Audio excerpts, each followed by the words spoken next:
Our first question comes from Lance Pugmire with the Los Angeles Times. Dana, how you doing? I wanted to ask you if you can elaborate on the point of putting Conor in this fight against Floyd.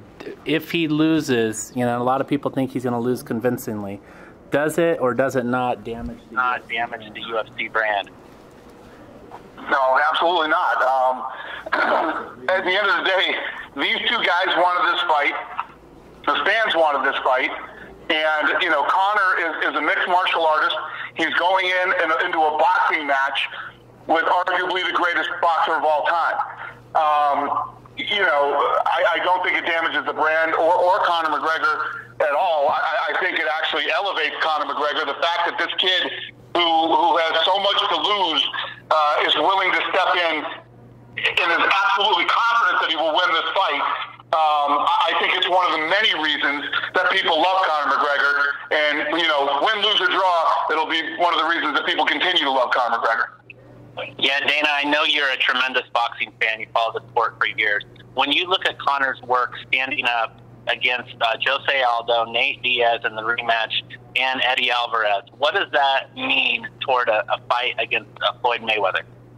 Right. I mean, listen, is he, at the level of a Floyd Mayweather as far as boxing standards go? No. But the kid, first of all, is a southpaw. And people can, argue one way or another. Floyd, traditionally, if you want to say there's ever been a kink in the armor with that kid, it's with southpaws. And Conor McGregor is an absolute knockout artist. When he hits you, you go. So it's part of the fun of this fight. Is Conor McGregor in a 12-round fight going to be able to touch Floyd Mayweather? Yeah. Thank you so much. I know a lot of other guys want to talk. Thank you. Our next question comes from Kevin Isle from Yahoo Sports. Hi, guys. Congratulations on getting the fight done. I will throw this out for all three of you to answer, but I know the Mayweather-Pacquiao fight grossed $600+ million. Do you think that this fight has a chance to hit $500 million in one night? Kevin, yes, of course. Why not? I mean, this is the fight. You gotta understand, obviously, with Mayweather-Pacquiao, and Stephen can attest to this, is that was a fight that the fans have been talking about for years. There's not one place that I go to, that Floyd goes to, that anybody's affiliated or associated with Floyd Mayweather that asks the question, Floyd, are you going to fight Conor McGregor? This is a very, very hot fight, and this is the fight that the fans want. It's going to be a tremendous event. The fans wanted this fight. Yeah, if we look at this, we're not only drawing fans from the universe of boxing fans and the universe of MMA fans. We've actually tapped into the audience that really doesn't follow either sport. This is such an unprecedented event, such a spectacle, that all of a sudden people who have never really been interested in either MMA or boxing are interested in this event due to the nature of the competition and the nature of these two personalities. That's an untapped part of the market that not even Mayweather-Pacquiao touched. And I think this fight is bigger globally than Mayweather-Pacquiao was. Yeah. Okay, and Dana, let me ask you this, if I could just follow up on that a little bit. After the after the Mayweather-Pacquiao fight, you were among the many people who were critical of the event, that, they priced the tickets too high, the average fan was priced out. So can you talk a little bit about what you guys are going to do on this to make sure that the average fan can afford to see the fight and, get into the arena if they want to do that type of thing? I never said that. I never said that they priced the average fan out. What I said is they couldn't have fucked this thing up worse with how late they got tickets out. I was actually a guy who bought tickets. I couldn't even get my tickets the week of the fight. And, it became this thing where it was almost so impossible to get tickets after you had already paid for them that people started canceling their rooms and all kinds of things. The beautiful thing about the disaster that was that fight is I think everybody learned from it, and it won't happen again. I think that the fight was so big and everybody everybody was so crazy and rabid about it that a lot of mistakes were made that cost them money, which is hilarious to say because it's the biggest money-making fight of all time. So, as bad as I think it got screwed up in some areas, they still did okay on it. So, I think that we gained from the mistakes that were made and the knowledge that they have now of what went wrong with that fight. Thanks, guys. I'll let someone else get in. Our next question comes from Don Rafael with ESPN. Hello, thank you everybody for taking this call. I had a couple of questions. Whoever can answer that would be, I'd appreciate it. I just had a couple of basic questions on the overall event. First off, how much is the pay-per-view going to cost? Have you set that price yet? We haven't yet. The deal got done. The deal is done, and now all the business will be handled now. But we haven't really got there yet. You know that the Pacquiao-Mayweather fight, Dana, was like $100. Are you thinking in that realm? I mean, it was a real big pushback, even though it did a big number. Do you think you're at that price or lower? When you talk about super fights, I mean, this is a super fight. Two different guys from two different sports. Going in and putting it on the line, and obviously, you can't charge what you would normally charge for a pay-per-view. I get it, and saying that there was pushback on the Mayweather-Pacquiao fight, there was anything but. It's the biggest fight ever in the history of pay-per-view. And as much of a clusterfuck as I said the ticket situation was, people were rabid for tickets. I bought 10 tickets to that fight. That's the worst thing about it. Dana, will you do things to promote this fight on your UFC programming? That's obviously not boxing, but you're going to have, TV shows and such between now and August 26th. Will you do promotion of it on your programming? Yeah, Showtime is the exclusive distributor of Floyd Mayweather's fights, but they were kind enough to open the gate and let us do some stuff too. We're going to do UFC embedded like we do for our fights and a couple of other things. But at the end of the day, Showtime is running the show. So I won't see a promo on like your next UFC live show on FS1 or something. What's that? Would I see something like? Would you mention it or have a promo for it on your? When it's you have a live event? Oh yeah. I'm gonna promote it through all of my through all of my inventory and everything that I'm doing. But as far as actually producing TV shows and doing all that type of stuff, Showtime is the exclusive.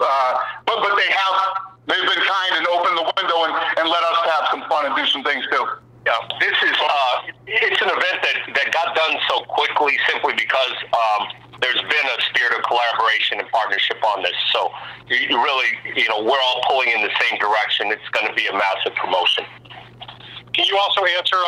This is something I know has always been important to Floyd. If you could just address what the drug testing situation is for this fight, whoever has it, maybe Leonard knows. Yeah, so much respect for Floyd Mayweather, because let me tell you, in the negotiations when we were talking about it, I said Conor is right now in the USADA program and is being drug tested right now. As soon as the deal is done, they absolutely didn't even flinch about drug testing. So much respect to Floyd on that. So it's going to be the same sort of USADA that Floyd's done for many of his recent fights. Yes.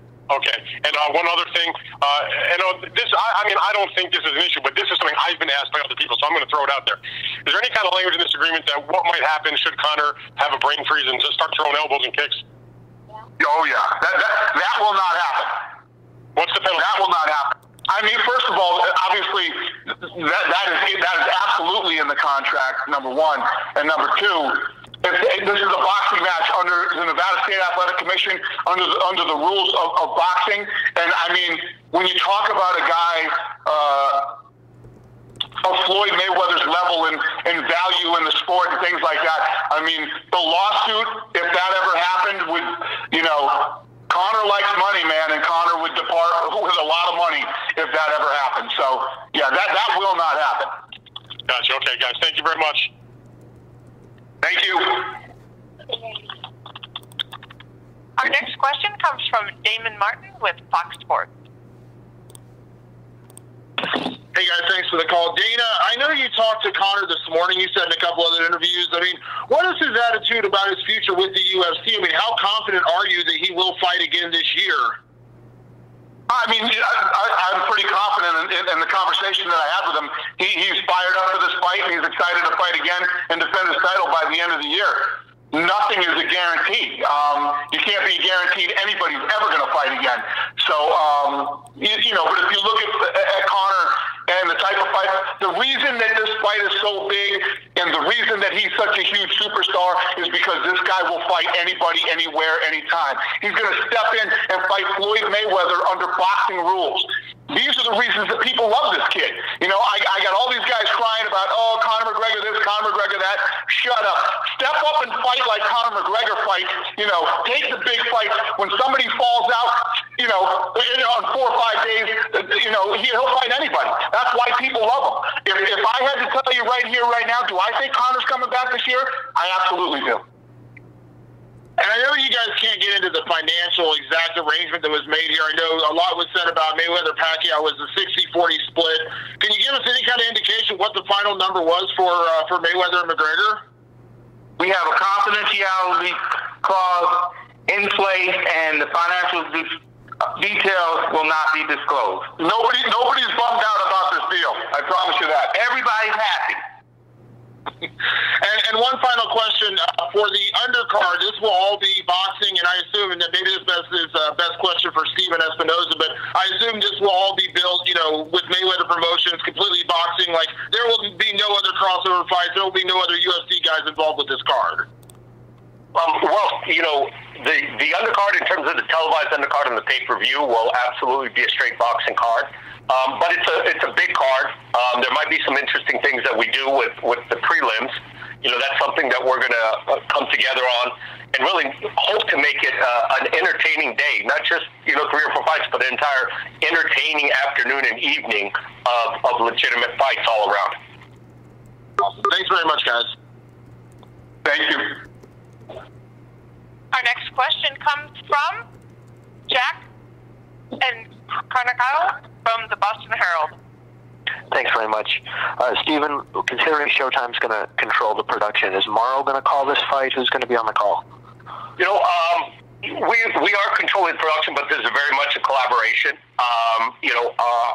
Obviously Morrow's our go-to guy. And has a history in both boxing and MMA. But we're going to sit down with both Dana and his colleagues as well as Leonard and put together a team that makes the most sense for the good of the event. Dana, would you like to see some UFC announcer representation on the call? I don't know. We haven't really got into that yet. Like Steven said, we're going to talk about it and we'll figure it out. I don't have a problem. Listen, at the end of the day, Showtime put up a lot of money, to get Floyd Mayweather over there and to promote his fights and whatever they want to do. They've been very, very, very fair in this negotiation and letting us do things that they absolutely did not have to let us do. So I'm cool with anything.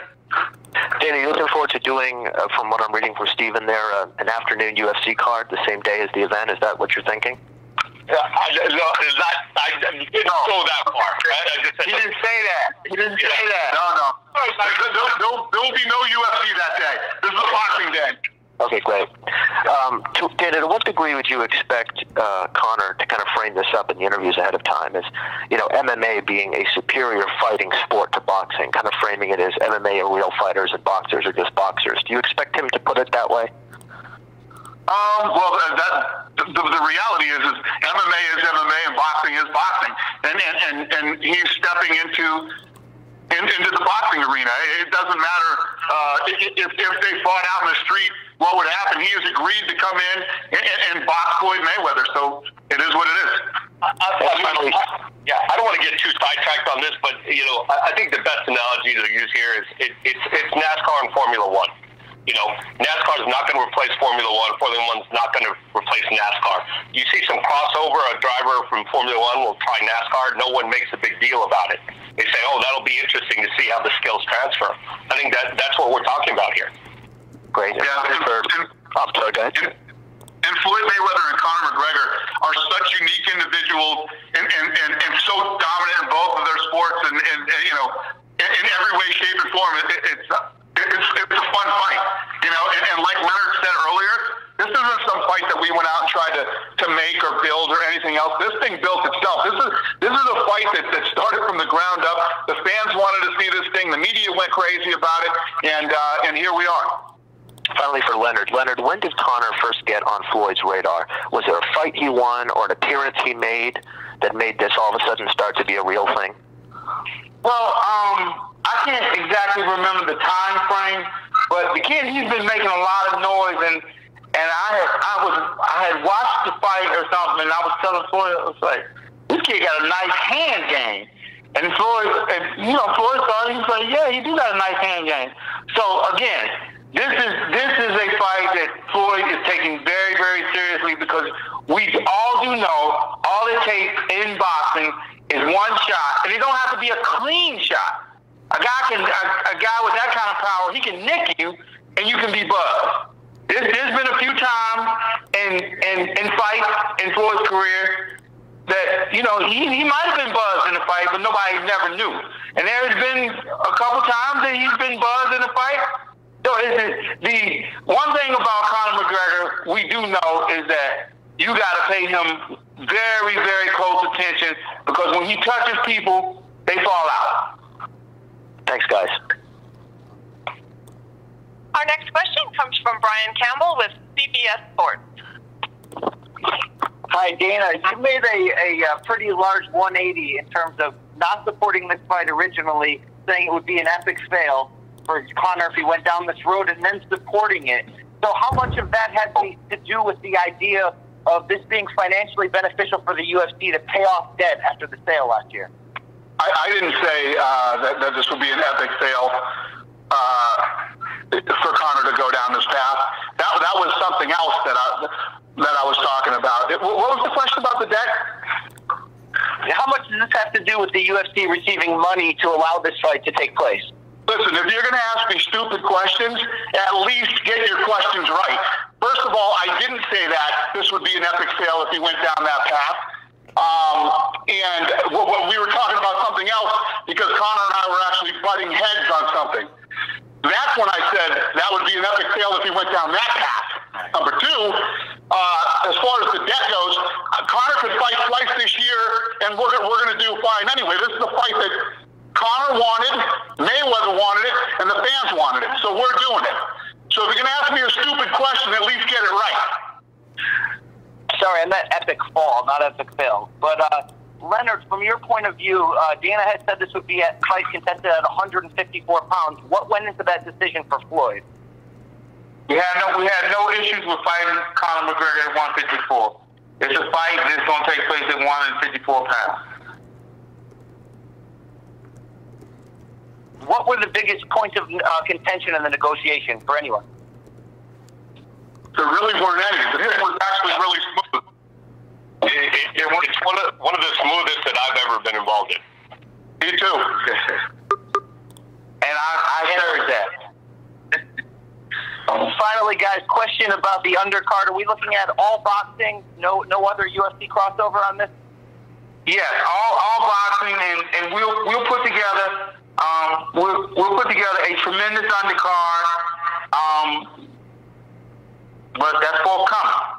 We're very excited again to be working. Steven, myself, Floyd, we're very excited to be working with Dana and Conor in this tremendous event. This shit is going to be fun. It's really going to be a lot of fun. And the fans, I can't wait to get started with this. Thanks, guys. Our next question comes from Lester Silva with Univision. Good evening, everyone. This question's for Leonard or Dana. You guys had mentioned that this was pretty much smooth sailing as far as putting this mega fight together. Was there an obstacle at one point where it could have jeopardized the fight, or was it just smooth throughout? No, it was ever since we sat down and seriously started talking, it's been like, I think all three of us were just unanimous, and it's been one of the smoothest deals we've ever done. Good to hear. And my next question is for Dana. Now that McGregor has made the crossover and the breakthrough for going into boxing, have you been approached by other UFC fighters wanting to do the same? Yeah, I and the thing is, the difference is this. Floyd Mayweather is arguably the greatest of all time in boxing. Conor McGregor is a massive star in our sport. The right fight in the right place at the right time. I thought it would be impossible to deal with Mayweather Promotions, to deal with Heyman, to deal with Showtime, and I thought it would all be an impossible deal to do. It was the right fight at the right place at the right time, and we got it done. So, yeah, I don't want to be doing this every weekend. Thank you so much, guys. Thank you. Our next question comes from Gene Wayne with Washington Post. Hey, Leonard, just one quick question for you. Is this a one-and-done deal for Floyd, or would he be leaving the door open after this if he has the itch to fight more after this one? Floyd has talked about nothing else other than fighting Conor McGregor. That's 100% of his focus. When I spoke to him earlier, he was actually running while he was talking to me on the phone with the cell phone in his ear, and he told me, I'll call you back. Floyd's not thinking about nothing other than Conor McGregor. That's one thing I've always admired about him, is that you only can focus on what's in front of you. When you get to looking ahead or remotely considering some other shit, at this level when you're operating, you take the focus off of what it is, then you slip up and you make a mistake. All Floyd is thinking about is fighting Conor McGregor and whipping his ass. And Leonard, you can interrupt me and call me a liar if I'm saying this incorrectly. But at the time when all of this went public on social media, Floyd was, a little behind Conor's tweet. Floyd was actually outrunning at the exact moment when all this burst on social media. So that was actually why he was a little bit delayed in getting it up on his social media, because he was actually running at that time. And that's exactly true. We had talked like 3 times. We talked 3 times this morning, and he wasn't finished his damn run. That's just how he is. It's like business first, and he was in the middle of his run, and he's like, I will call you back. He had somebody hand him the phone. He said, I'll call you back. I'm in the middle of my run. That's just how he is. Thank you, guys. Our next question comes from Robert Morales with LA Daily News. Hello, everybody. I have one for Stephen and for Dana, if I may. Stephen, I wanted to kind of ask you a question, kind of the reverse of what Lance asked Dana earlier.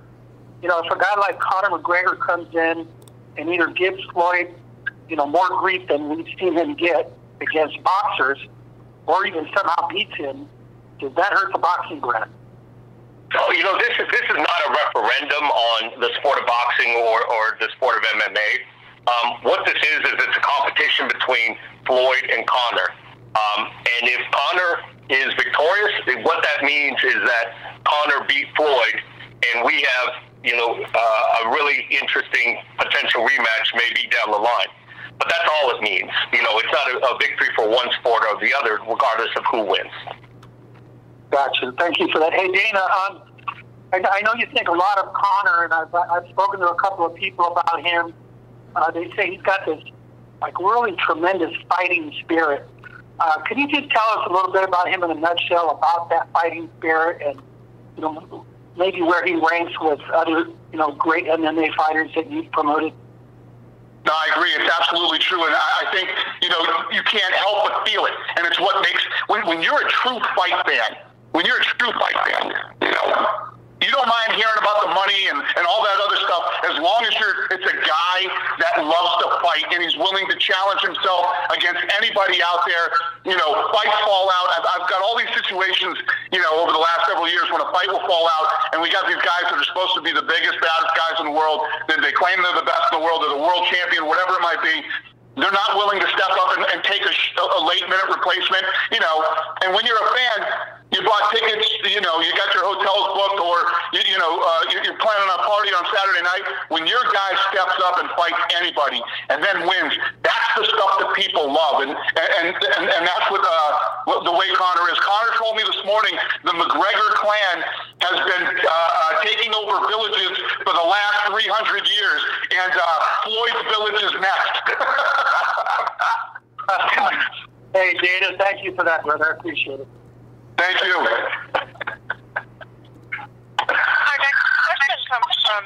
Austin with Post Media.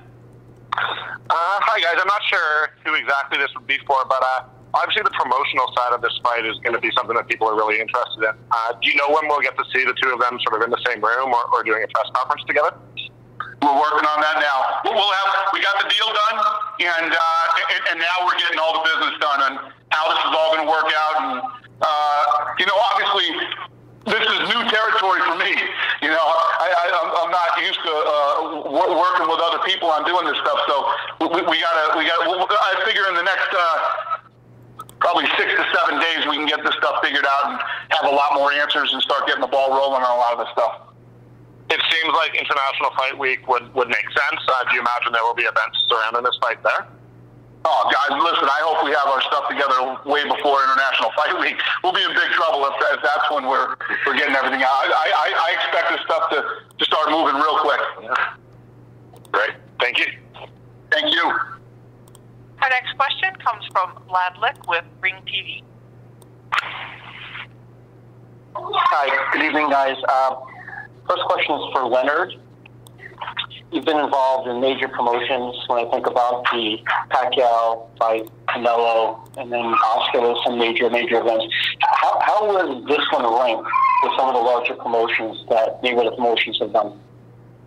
Well, initially, and obviously, I'm equipped to speak on that, obviously, because, I've been with Floyd 21 years now, so every big event we've been out in front of. This has a different kind of feel, only because for quite some time, and obviously with Conor McGregor not being a boxer, this is more of a mainstream global event because, again, this is something that the fans want to see, and he's done a tremendous job with promoting himself. Dana has done a tremendous job with promoting him, and like I said, he's the biggest star in their sport. So when you look on the other side, from the Floyd side, we all know what Floyd brings to the table, but it's the fans. It's the fans, the one who have demanded this because, again, and I've said this over and over, and you'll continue to hear me say it, I can't go nowhere. Floyd can't go nowhere. Any member of his team. Steven can't go anywhere. Dana can't go anywhere without people saying the same thing. Are y'all really going to make that fight? So when the fans are demanding this fight, you got to figure it out and get it done. And this is a total different feel from the Pacquiao fight because this is the unknown factor. The unknown factor. It's like, again, Conor McGregor, when he steps in there, it's like his stand-up game, I'm very damn impressed with it. Because it's like, he don't even look like he throws his shots hard, but he's so slick with it. When he touches guys, even if he grazes them, it's like, excuse my French, it's like, damn, he fucked them up. And it's just like, next thing you know, they stretched out and they wobbling all around the ring. I'm like, man, he better not graze Floyd in one of them shots. Again, I've seen Floyd buzz in a fight from guys that swing wild punches. The shit happened in the Madonna fight. You know what I'm saying? And it's like, the thing what happens in these kind of fights is that, I'm a realist. Floyd is 40 years old. He's in all for a minute. He got to get his ass up and be prepared for Conor McGregor. Conor McGregor's been active. You know what I'm saying? And he's been knocking guys out. And we'll be a bunch of damn fools to sit around and sleep on this and listen to all the bullshit that everybody else sits around and talk, Floyd's ass is getting out there and getting up, running, and he's coming. He knows Conor McGregor's coming after him, and Floyd's looking to get his ass up out of there, too. Right. Thanks, Len. One question for Dana. The characteristics you were talking in reference to Conor, he's backed it up, he's validated it, he's taken the last-minute fight and won and backed up his talk. How would you describe the feeling for him on this particular stage? In the past few years, he's the man when he walks into the building, and now he's got to share that limelight and be on the biggest stage. And, you referenced earlier to your point, he's 28 years old. What do you think? How do you describe that feeling for him to kind of not get blinded by the lights in this case? Yeah, he never does. It's one of the things that makes him who he is too. This kid eats pressure like nobody I've ever seen. You know, from the minute we found him and started building him and taking him to these different, you know, like every fight he had, next level, where he was the guy and the whole thing was riding on his back. He handled the pressure very well. And this one, he's not sharing the limelight. We're stepping into Floyd's world. This isn't our world. This is Floyd's world that he's stepping into. You know, so it's just I'm really excited to see how he handles it that night. I'm really excited to see his game plan. You know, how he when he starts executing that night, his game plan of fighting Floyd. I'm always fascinated by Conor McGregor, and I've been saying it all day, and I'll be saying it for the next couple months.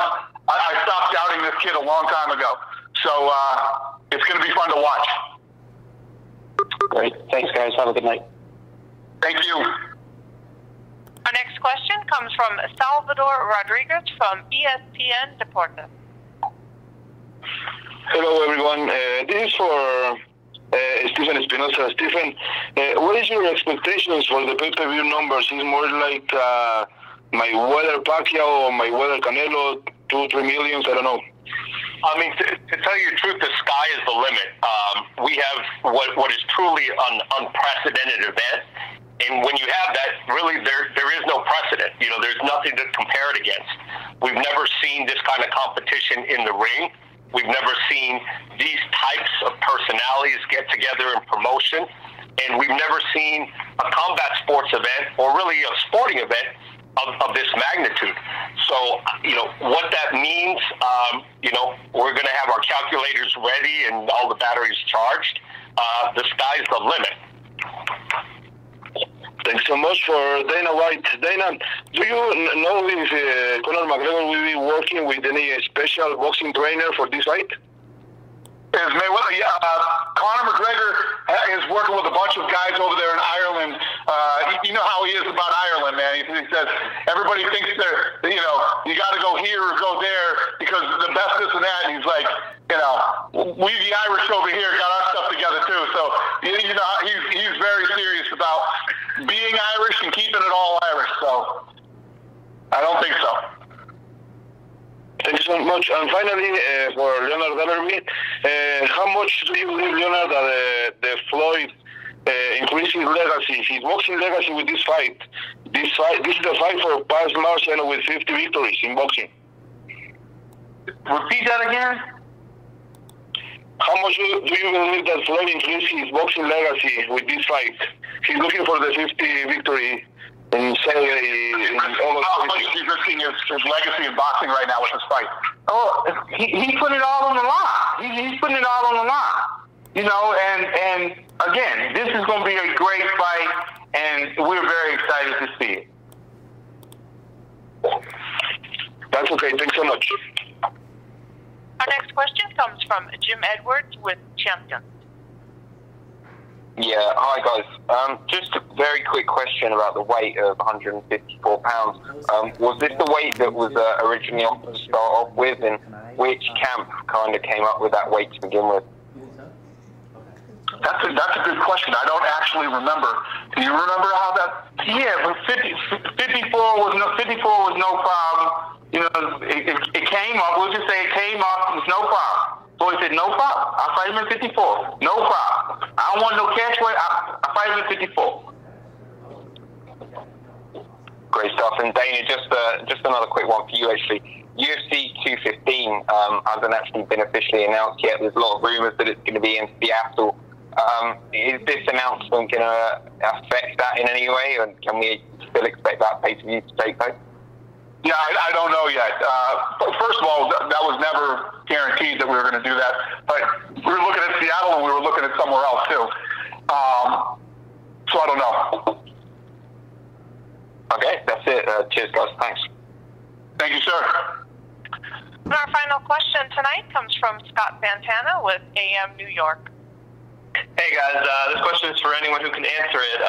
Is there any language in the agreement about a rematch? There is not. All right, that was it. Thank you guys very much. We appreciate your time, and we'll see you soon.